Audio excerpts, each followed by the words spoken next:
I can make sure everything sounds good. Andy, is there an echo or are we good?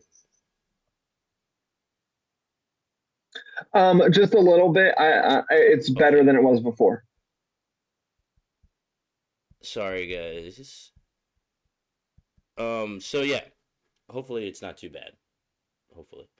Um, yeah, so we're back and we wanted this episode to go over why why we came back, which is one, because it was necessary. We're needed. Talking Sith is a necessary evil in the universe. We're here to aggravate people in the best way, I think. Like, me and Adam have a very good way of going over Star Wars theories and stuff that people tend to not love, but we do it in a fun way. And yeah, we're trying not to be too much of trolls. We try not to be, but we can be a little trolly. But yeah, this episode is our, like I said, it's our first episode back, so we're here really just to talk to you guys about what's been going on in the Star Wars universe the last year and what's going to happen next year and what we're excited about. Unless you've been under a rock, uh, which I don't know why you. I guess I could understand why you would hide under a rock in 2020. That would make sense. But yeah, The Mandalorian was amazing. So we're going to be talking about that in length over the next. I don't even know how many weeks. We're going to cover the entire show. Each episode, we're going to go through it. But this episode, we're just going to blanket talk about a lot of different stuff because it's been so long since we've been here. There's so much to talk about. There's so much to go over. How is the sound? Is it okay? Yeah, it's about the same as before. I can hear you good, but a Okay. little As bit long of as an you can echo, hear only me. a As little. long as you can hear me, that's all that matters. Yeah. So now, when the year started, we knew we were going to get the Mandalorian, which was awesome because we were kind of anticipating that. But we got a lot of stuff this year that we didn't expect. A lot of it happened actually inside of the Mandalorian, which is great. But it's so funny because if you aren't really like a big Star Wars fan, all you've seen this year is The Mandalorian, which is great. It's such a great show and it's wonderful. But it's so funny because I've been listening to like all these books that have coming out. Just most recently, I was listening to a book on tape of Obi-Wan and Qui-Gon. It's like kind of like a buddy story between them and goes through their whole, you know, uh, their start thing. But yeah, it's really interesting. And then it's so funny because there's all this stuff going on in the Star Wars universe that isn't Mandalorian, but the Mandalorian's so popular that it's like blanketing and overshadowing it, which is okay. I'm okay with that. It's bringing a lot of new people into the fold. Which is kind of what I want to start with. Long segue. It took me a while to get there, but that's kind of what I'd like to start talking about. Is how do you feel about all these new fans coming in? Which I again, well, I'll get into it a little bit, but um, obviously, there's gatekeeping in any fandom, and Star Wars is bad. Star Wars is really bad. So, you know, do you think that? How do you feel? Do you think new fans, The Mandalorian bringing new fans is a good thing? Is it a bad thing for some? I never want to think that bringing new fans is a bad thing, but what are your thoughts on the new fan base that's getting brought in by The Mandalorian? Yeah, yeah. So it's funny. I think that it's almost created a new tier of fan because there's obvious. So I would describe you and I as different tiers. So Mm. you're like S tier, which is that you're a super Star Wars nerd. You know everything. You follow the every media. You don't just follow the movies. You follow the comics. You follow the television shows. You know what's going on. And I feel like up until this point, there's kind of just been two fans: the fans like you and the fans who are like, yeah, I watch it, but I don't really care. I think there's a third tier now, which is that I watch it and I care, but now I care enough to gatekeep a little bit. Yeah. Because I think we saw it most in season one when very casual fans were saying, oh, like I love Baby Yoda. He's my favorite. Right. And Right. then there would be that semi-casual, that casual, but a little more serious fan who would say, well, actually, he's not Baby Yoda. He's just the same species. Right, right. So I think it's good for the fandom, but I do think it's created a third tier of fans. Yeah, yeah, and that's very true. That's a good way to think about it. Yeah, that there are like, if you think about it, maybe tiers, right? Because I never want to think that anyone is more or less of a Star Wars fan. My thing is like, if you like any part of Star Wars, good, you're a fan, you're in. I'm happy, as long as you're in the fold. But yeah, it was very frustrating as like a diehard to hear people be like, "Oh, Baby Yoda," or Boba Fett's in a new show, and all of them you're like, "Oh, it's not Boba Fett." It kills you inside. But and you don't want to do that thing where you jump on people and you're like, well, Yeah. actually, and I'm like, if you know anything about me, I'm super famous for that. Like, I'm the classic nerd where I'm like, if you slip up anything in Star Wars, I will lecture you for hours. But as far as new people coming into the fold of Star Wars, I think it's great, and mostly for this reason. I'm Yeah. greedy, so more money. Like the more money that other people could bring into Star Wars is great because then I just get better content. So yeah, I'm always happy. I'm always happy with more people liking it because I'm like, yeah, spend money on Baby Yoda shirts. Yeah, awesome. That just means I get more awesome Mandalorian shows and spin-off shows, which we'll get into that soon in the show. But yeah, as far as the Mandalorian goes and bringing in new people, I think it's great. I think it's wonderful, and I think it's gonna add it, and it did something really wonderful for the universe in the sense that people who weren't really getting their due, like Dave Filoni, like he's been a god since Yeah. Clone Wars started. I mean, since Avatar, really. Like, if you followed Avatar: The Last Airbender, I mean, obviously we were kids, so you weren't like looking up who was animating it and directing it. But if you once you got older, if you started doing your research, you would know Dave Filoni's been with us as an amazing writer and awesome storyteller since Avatar: The Last Airbender. So it's great to see him now getting his due, and now people who didn't know Star Wars that in depth, like they were fans, but they like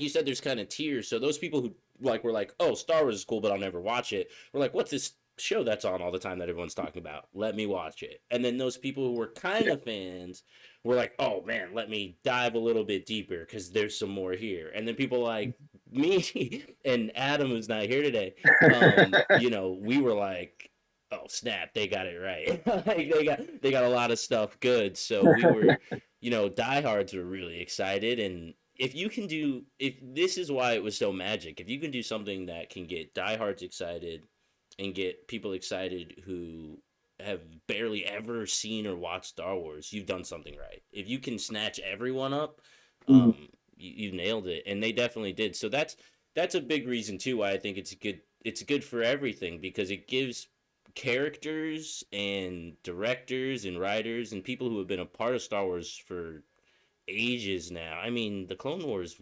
started years ago, and yeah, Dave Filoni Yeah. spearheaded that whole thing. Not to mention Jon Favreau worked on that show with him, with the whole Pre Vizsla storyline. So yeah, no, amazing, amazing, so good. The Mandalorian is next level. But speaking of the Mandalorian, um, it's really funny because a lot happened in season 2. So if you haven't seen season 2, stop watching this right now because you're about to have a lot spoiled for you.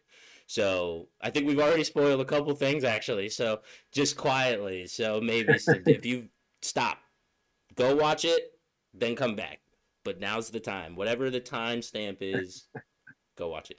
Because we're gonna spoil some stuff. But season 1 was incredible. The way it ended was so good, so good. Cliffhanger.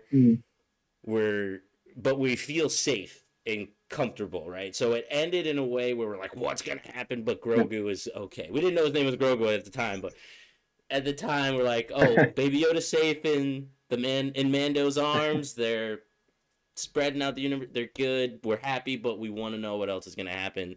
And then we got into season 2, and wow, it took off like a Mhm. gunshot, man. It just started fast, it ended fast. Every episode was fantastic. Everybody who's talking any mess about the Ahsoka episode needs to keep it moving. I don't want to hear any of that. We'll get into that. We'll get into that. We'll get into the episodes. But yeah, let's go ahead. Speaking of season 2 specifically of The Mandalorian, um, what was your favorite episode? Best episode, or best moment? Either one, because it's hard. There was a lot of good Yeah. stuff. Yeah, so I think my favorite episode, because it had so many layers, is actually a filler episode, which is the Bill Burr So episode. good. Which normally, I feel like I'm in the Baby Yoda camp right now. He's not actually Bill Burr in the show, but everyone calls him Bill Yeah. Burr, right? Like everyone's calling him Bill Burr. Right. Yeah. But that episode was just so good. The moment of Din taking his helmet off was just Yes. such an important moment of character Yeah. development, but also the whole scene of Bill Burr sitting down with Yeah. that captain or corporal, whoever he was, and that moment you can see it. You can see on his Yeah. face that he is just becoming emotional, becoming upset, Mm. and reliving that seeing the side of the war that we don't see a whole lot, Yeah. and that's what's so great about this show Yeah. is we're seeing sides of the war we didn't see before. But that scene was my favorite scene in the whole series, Wow. and there's others that are close, but that scene was just so good, so layered. Yeah, I agree. I thought it was master storytelling. That episode was incredible. Mayfield is the character's name. Um, by the way. Yeah, yeah. And he, first off, the chemistry between the two characters Hmm. was incredible. It was very funny. They played off each other well. Yeah. Bill Burr, when he was kind of, or Mayfield, when he was, when they were in the transport and he was kind of grilling them, he was Yeah. asking him. He's like, well, what is your code? Because before you said it was one thing. You said, Yeah. oh, you don't ever take off the helmet. Now it's you don't ever show your face. What are your ideals? And I'm glad you chose that as your favorite, because what really struck me about that, and come with me on this one, guys, because I'm going into some deep Star Wars waters here. I'm going in deep, but we're gonna analyze a bit. For me, that scene was so great and so important to the universe of Star Wars, and that whole episode was so great to the universe of Star Wars, because we start to see Din Djarin start to compromise his ideals for people that he cares about, right?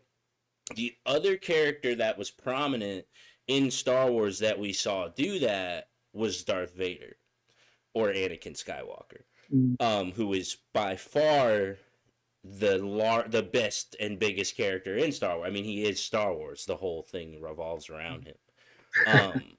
So though that connection was incredible, and then to see the difference, right? So you can adjust your morals in a way for the people you love where it pushes you to the edge of who you are, right? Like on each end.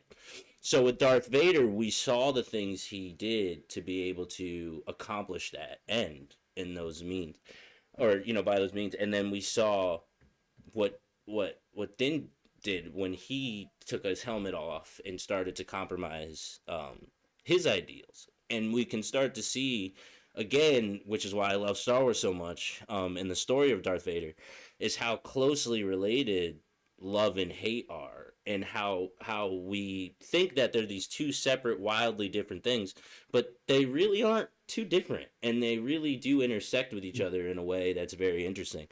And I thought that was great. I thought that was a great way to tie these, what makes Star Wars in with this new universe, or this new show, but not in the most, oh look, there's R5, or oh look, there's this specific thing.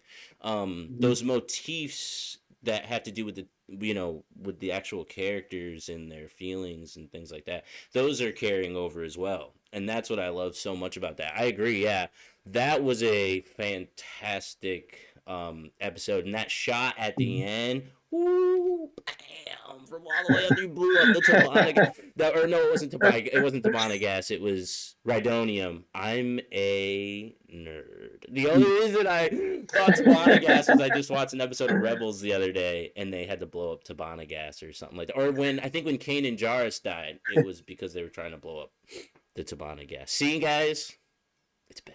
This is why we have this show. This is why this show exists, because it gets deep.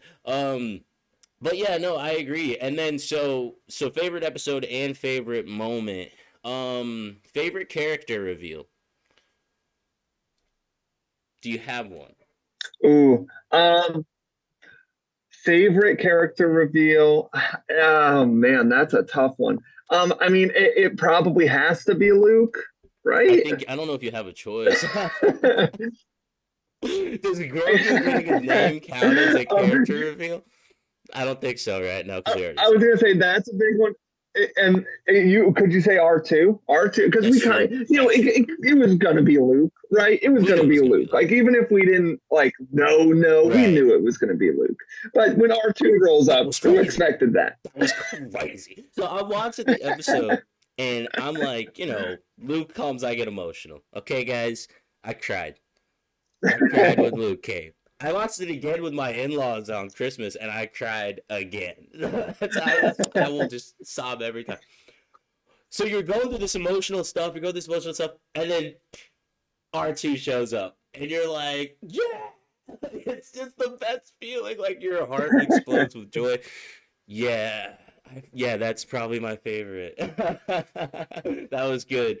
That was really good. And I know we had to talk about this after, but in the moment for me, part of that emotion was that he definitely knew who R2 was. Like, Grogu has definitely met and definitely knew R2. So for him to show up and do beep beep beep, yeah, but that was great. That moment was just so sweet, because there was a moment of like, oh, Grogu thinks he's cute. But then the extra layer, which is like, oh no, he definitely knows who he is. That was fantastic. And I think, and we'll have an episode probably where we just talk all about R2D2, because he's worth a conversation, because he's the most underrated, or maybe just underappreciated character in all of Star Wars. He was there for the birth of Leia and Luke. He was there when they found Anakin. He was there for almost every important death. He was there when Luke passed. He was there for everything. And he really is like the saving grace, because there was tons of times where they were screwed. And R2 came out of nowhere to save the day in like the most like whatever way, and then 3PO will always come after him like, oh god, what are you like, all annoyed. What's so funny is that over the years, like, 3PO used to be one of my favorites, but over the years I really do now find him so I'm like, dude, 3PO, like, R2 clearly knows what's up. Like, he's always like, R2 knows what's going on. And even like when we first see them on Tatooine, 3PO's like, oh, where are you going? Don't go that way. Like, we gotta go this way. And like, R2's going the right way. Like, you never know where you're going, 3PO. Like, he's the worst. I can't stand. But yeah, no, you're right. That moment of recognition was fantastic to see, because it made us as an audience feel safe. Like, because it's Luke, right? So you're like, well, you can send Grogu. But even still, you're like, well, I don't want Grogu to go. Like, he's still like, should leave. Like, I get that it's Luke, but having that extra layer of having R2 there, it makes you as an audience member feel safe and feel the safety for Grogu, because you're like, oh, well, it's R2, so you're good. You know what I mean? And you have that happy moment that you always have when R2's on screen. I mean, if you want to talk fan favorites of fan favorites, you really cannot get any better than R2D2. So as far as, and then, going into it, we had so many great character reveals over the season. just trying to Mhm. go off the top of my head, Cobb Vanth, who's from the books. If you have, I've been trying to get this fool to read them, to like absorb them in some way. The Aftermath series, please, people, read these books. There is so much lore inside them. They're so good. You have to read them. But Cobb Vanth, it explains how he gets the armor. Obviously, they explain that in the show, but it gets into a little bit more depth in the book. Um, so that was great, seeing characters coming from the book. And then, obviously we had R5 a little bit in the background in season 1, but now in this season it was full on like, hey, R5, come over here, that kind of thing. Um, so that was great. Yeah, no, great. Obviously Ahsoka, wonderful, Mhm. wonderful. I thought it was great. I thought Ahsoka was great. I'm really frustrated with the naysayers about Ahsoka. It's frustrating, because Rosario Dawson crushed the role. She did a great job. I thought. Mhm. Listen to how. First off, did anyone else? Am I the only? And I'm looking around like there's 1,000 people in my little. Like, you over there. uh, I might be the only one, but the minute I saw the lightsabers, I'm on my couch, literally like, "Let's go, Snips! Let's go, Snips!" Like I'm literally on the couch, like freaking out, calling her Snips. So excited, like just so excited, and I just, if you listen to the way, and I always go to call her Snips because I just love that. But if you listen to the way Ahsoka talks by the time she becomes an adult, the the cadence that Rosario Dawson got down was like it was spot on, because Ahsoka's Mhm. way of talking is very much Jedi. Like she takes her time to think about things. She'll say a phrase, wait a minute, say something, wait a minute. Like she's very thoughtful and the way she speaks is very deliberate. And I thought that Rosario Dawson crushed it. I thought she did a great job. I did not think that the Leku were too short, and apparently the reason why they were so short. Okay, sorry, casual fans. I want to get like a scrolling thing that says like for casual, like almost like what are they called that scroll under the screen, like translations or whatever for people, like so when we say words that they're like, what's a leku? So if you are a casual fan of Star Wars, there are Twi'leks, there are Togrutans, and there are Shagrians.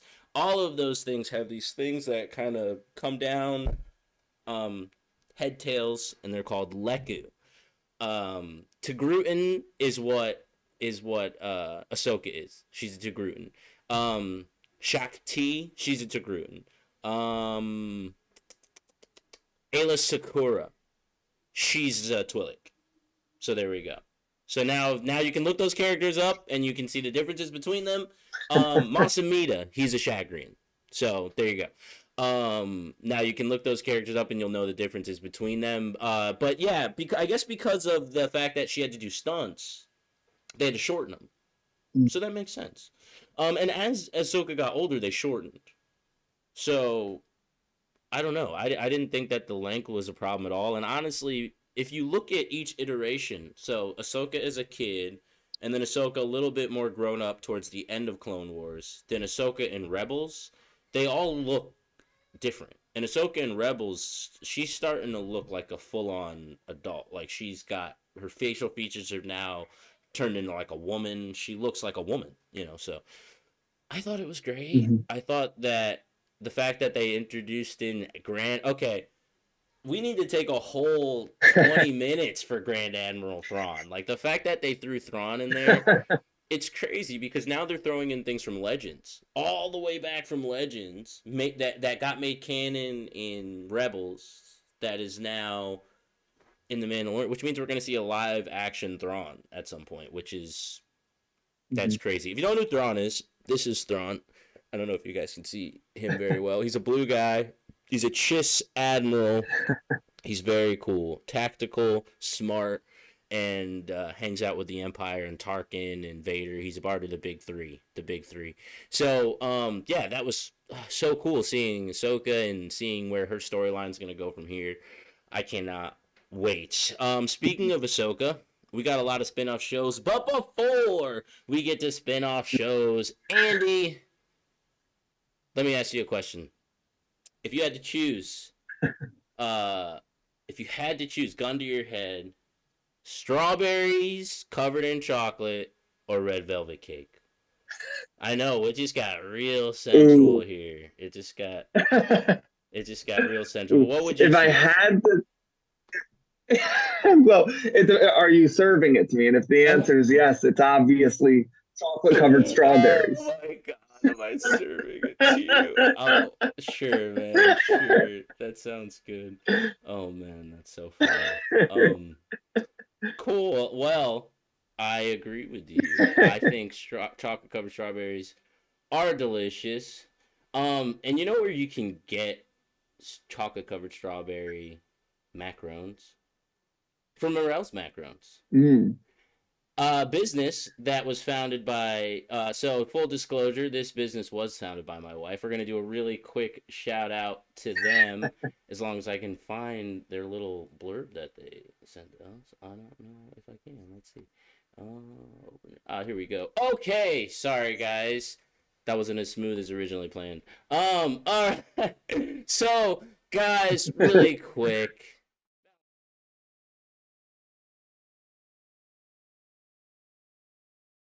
Stuff happens. Oh, there we go. Morel's macarons. There we go. Valentine's Day. It's almost a month away. Don't get yourself stressing out about what to get your loved ones. If you call Connecticut your home, then make sure to order locally made fresh French macarons from Morel's Macarons with flavors like red velvet, chocolate covered strawberry, which Andy would love for me to feed to him, and tiramisu, which is my personal favorite. You can treat your loved ones to a one of a kind and unique delicacy this upcoming wonderful Valentine's Day. So please make sure to go to Instagram and check out Morel's Mac. What we do here is go back, all right. Back. I can confirm they are delicious. Yes. I have indulged in them more than once. Yes. Yeah, Andy's had some. They're very good. They're very good, and they're officially, as of not too long ago, a licensed cottage food operation. So yeah, if you're in Connecticut, make sure you get some macarons, delicious Morel's macarons at Morel's macarons on Instagram and Facebook. You can find them delicious. Delivery, I believe, and you can pick them up. Get in touch and have some. They'll be good. Yeah. So back to our regularly scheduled programming. We got shows coming up. Let me go ahead and grab I'm gonna need my phone for this, guys. Don't judge me. Don't judge me. I know I'm being judged. It's okay. Because there's a long list, and I want to make sure we get it right, and we can kind of talk about, what we got a little bit more time here. We're gonna talk about what we're expecting to see. Wow, that's bad. I put in new Star shows, and it asked me about Star Trek shows. They don't even know. I'm about to smack my phone. Terrible. Okay, sorry guys. I just want to get the list together. Like I said, to make sure we are good to go. Okay, so coming to a TV near you sometime soon, this show has spun off quite a bit of shows. We have the Book of Fett, or the Book of Boba Fett, I believe. We have Ahsoka coming off of this show. Rangers of the New Republic, which I believe is going to be starring Cara Dune, which is really cool. The Bad Batch, that's not a spinoff of this show, but it's going to be really good. And I believe that in that show, actually, we are going to get a backstory to the character Fennec, who is the really cool sniper lady who teams up with Boba Fett in The Mandalorian. So that'll be very cool. Lando's getting his own show. There's a bunch to talk about. So we're going to start back up at the top. To start, Your feelings, really quick. We're just gonna go through them. So a brief overview of how you're feeling about this stuff. All right. Obi-Wan Kenobi. Yeah, yeah, How do you feel? awesome. It's gonna that one is probably the one I'm most excited Right. about. Honestly, it's also probably the most predictable. I mean, we kind of have an idea, Right, right? yeah, I feel like out of all the shows coming up, we have the best idea of who we're gonna see, what we're gonna see, Hmm. the interactions we might see. Now, after seeing The Mandalorian, I don't know, they might throw us through a loop. But I think like because we have the most backstory on Anakin Skywalker. He's like the character we know the most about in Star Wars. We know as far as phases in his life go. The only part that we really don't know about is his like preteen years between when he got picked up and then when we Yeah. finally see him in Attack of the Clones as kind of like a teenager. So we don't know much about that. But other than that, we do know most about everything that happened. So we know about where he is, so we can kind of dictate where everyone else is based off of that. For Obi-Wan, so yeah, I agree with you. That one's probably going to be the easiest Mhm. to guess.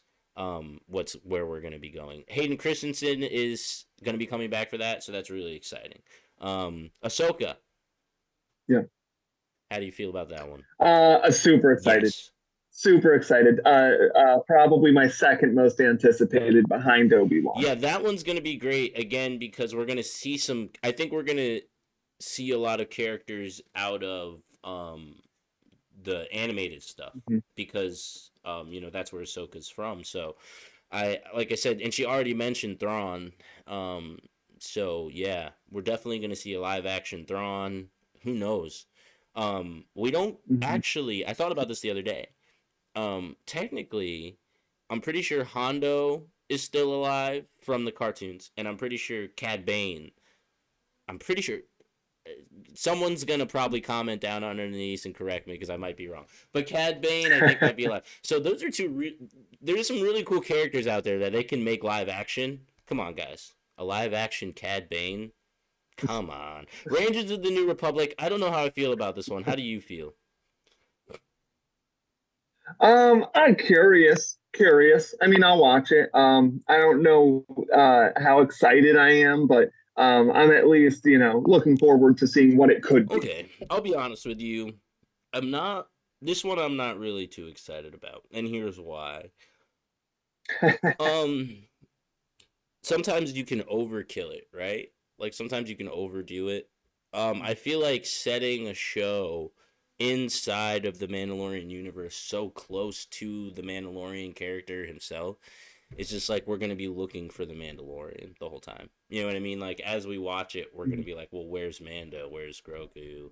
Unless they're going in a direction with the show that I'm not even realizing they're gonna go with it. Unless it's more like a cowboy western, but that's what kind of we have with Mandalorian, so I don't know.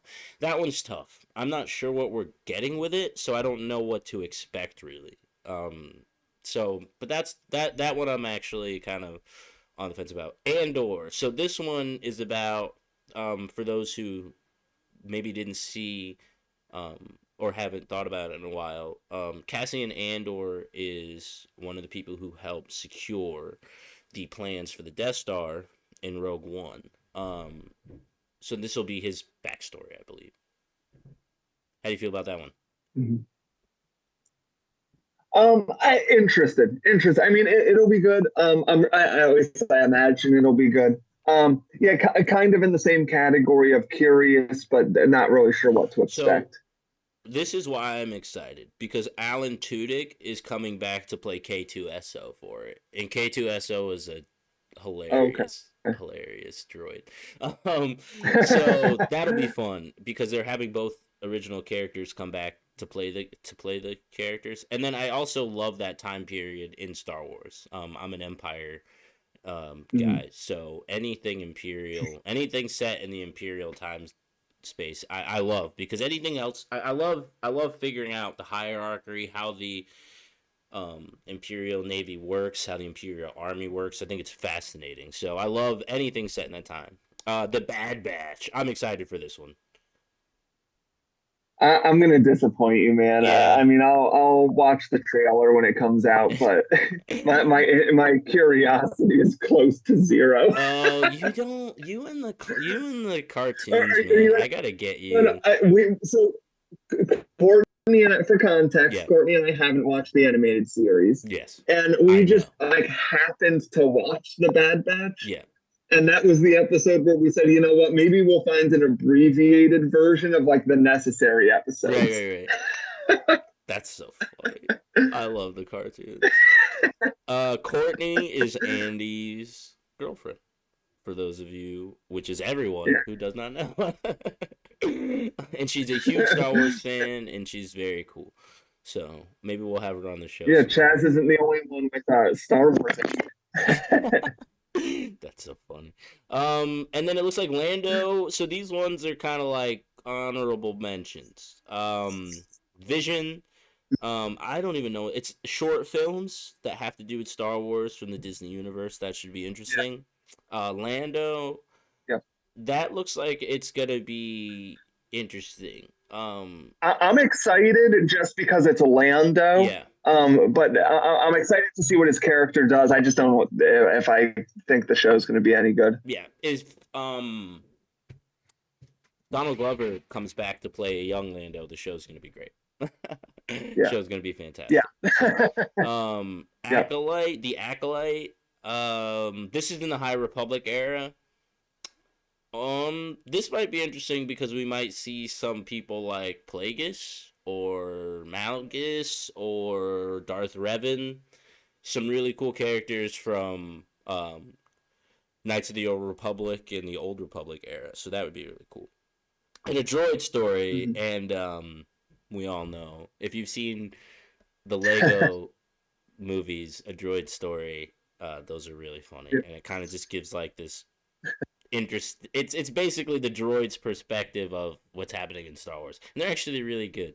If you ever get a chance to watch them, Rogue Squadron is coming. That's another miniseries. Uh, that one I assume has is going to be set in the time of the Empire and all that. So, but yeah, there's a Mhm. lot. This show has kind of started a lot, and it made me nervous because I'm worried that we're gonna get too much and the quality is gonna go down. So we'll see, but more Star Wars is never a bad thing, especially if we can fill out some stories and wrap some stories up. Like Ahsoka has been around since the Clone Wars. That's crazy. Um, so we got to figure out what's up with her. Like she's got to, her story has to end. I mean, every story has to end. So we need to know how it ends. Thrawn, his story needs to end. Like I said, Ezra Bridger, his story needs to end. There's a lot of stories that have to come to an end that we don't know the end to yet. So these Boba Fett, I mean, we don't know the end of his story. You know what I mean? So it'll be good to get context for that. So yeah, we got a lot coming up in the year to follow, which is now we're in 2021, which is great. It is Sunday the 3rd. That's terrible. I don't know what day of the week it is. But it's Sunday the 3rd, so if you're listening to this, that's what day it is. So that way you can kind of figure out when our next episode would be, which is on next week on Sunday, hopefully, if Andy or Adam has time to join me and I can get a co-host. So yeah, thank you guys for joining us. I've been on for almost an hour, which is about our runtime, so we're not gonna go too far over it today because, like I said, we're just coming back. When I don't want to overdo it for you guys. I know it's overwhelming to hear my voice and it's tough for you guys. It's tough. I get that. It's like it's right back at you and emotions. I get that. I get that. So I'll give you a whole week. You get a whole week to recover and to get ready for some more Star Wars. Next week, hopefully Adam will be here. We miss you, you son of a gun, and I can't wait to see you again. We can chat again. Next week we're gonna be talking in depth about the first episode of season 2. We're gonna be talking about specific characters, hint or sort of a hint. Watch the very, very, very end of The Mandalorian. the very end, all the way, credits, all the way at the end. We're going to be talking about characters. And so what every week we're going to do this little segment where we pick a character that's very either little known, or I just feel like people maybe don't talk about him very much. And we're going to give you guys a kind of character breakdown. Also, we are going to be doing a segment called Casual Conversations. And that's where we talk to you guys. So if you enjoy our show in any way, shape, or form, make sure that you like us, follow us, all that stuff, Twitter, Instagram, and make sure that you keep in touch with us, because what we're going to do is from time to time we're going to have you guys on the show to ask us questions about Star Wars, you casual fans, which is great. This is not casual in the sense of like, yeah, casual. This is you like Star Wars, you want to love it, but you need that little bit of extra. And if anyone can make you love Star Wars, I guarantee it's me. Me, Andy, and the rest of the guys here at Talking Sith. So yeah, please, if you would like to be on that, you can get on our next show on Casual Conversations, you can get in touch with me via our email, which is talkingsith@gmail.com. And you can also get in touch with me via our Instagram, which is @talkingsith. And I am your host, Chaz, and I am joined this way by my buddy Andy. And thank you so much for joining me, man. I really appreciate it. It was a nice, short, and sweet conversation. Yeah. But I'm glad that you were able to make it. I'm so happy. Yeah, no, I love it, man. I love doing this with you, and I'm excited to talk more Star Wars. It'll be fun. Yeah, I can't wait. So before we go, I want to try to start ending each show a little differently than we did last time, where we just abruptly end it, and it was just, it wasn't good. So before we go, real quick, favorite Star Wars quote, go. He doesn't even have one. Oh my God. Ladies and gentlemen, I didn't prepare Andy for this at all. I did not tell him to get prepared for this at all. So I want to see off the top of his head if he can come out with one. All right, you ready for the first quote that